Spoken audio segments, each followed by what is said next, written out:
An unprecedented display by the United Nations nuclear watchdog. This is one of the cameras the International Atomic Energy Agency has been trying to get reinstalled in a workshop outside Tehran since June. That's when Iranian officials say an act of sabotage was carried out, damaging these cameras. As Iranian officials are about to conclude their investigation, some in Iran say these cameras could have played a role in the attack, a charge the Director General denies. It is absurd to believe or to say that the IAEA cameras will be part of some sort of sabotage.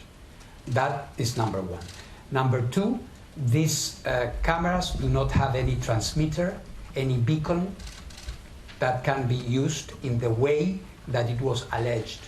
As the issue of Iran's compliance with the IAEA seems to have been resolved for now, the European signatories to the deal, France, Germany, and UK, along with Russia and China and the United States, wrapped up their 7th round of talks in Vienna. Now it's clear the clock is ticking.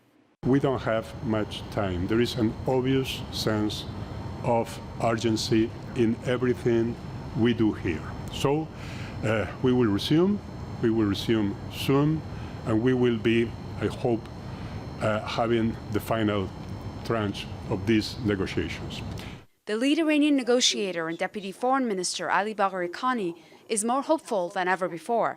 That's because the two proposals Iran put forward at the start of this round, which began on November 29th, have finally been agreed on by all parties to be part of the dialogue in the upcoming talks.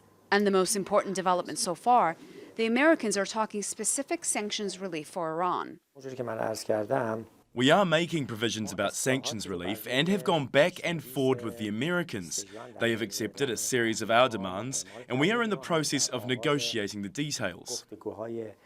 Iran and world powers signed a nuclear agreement in 2015, which curbed its nuclear program in exchange for sanctions relief and economic benefits. But the United States withdrew from the deal in 2018 and imposed sanctions on Iran. And Iran then reduced its commitments to the nuclear deal in retaliation. This was the first round for Iran's new nuclear negotiating team under President Ebrahim Raisi. They had a new list of demands which slowed down these talks and frustrated many of the other parties involved. But the stage has finally been set to begin the hard part of the negotiations, as all parties involved have agreed the time is of the essence to try and get all those parties to revive the nuclear deal. Jabbari, Al Jazeera, Vienna.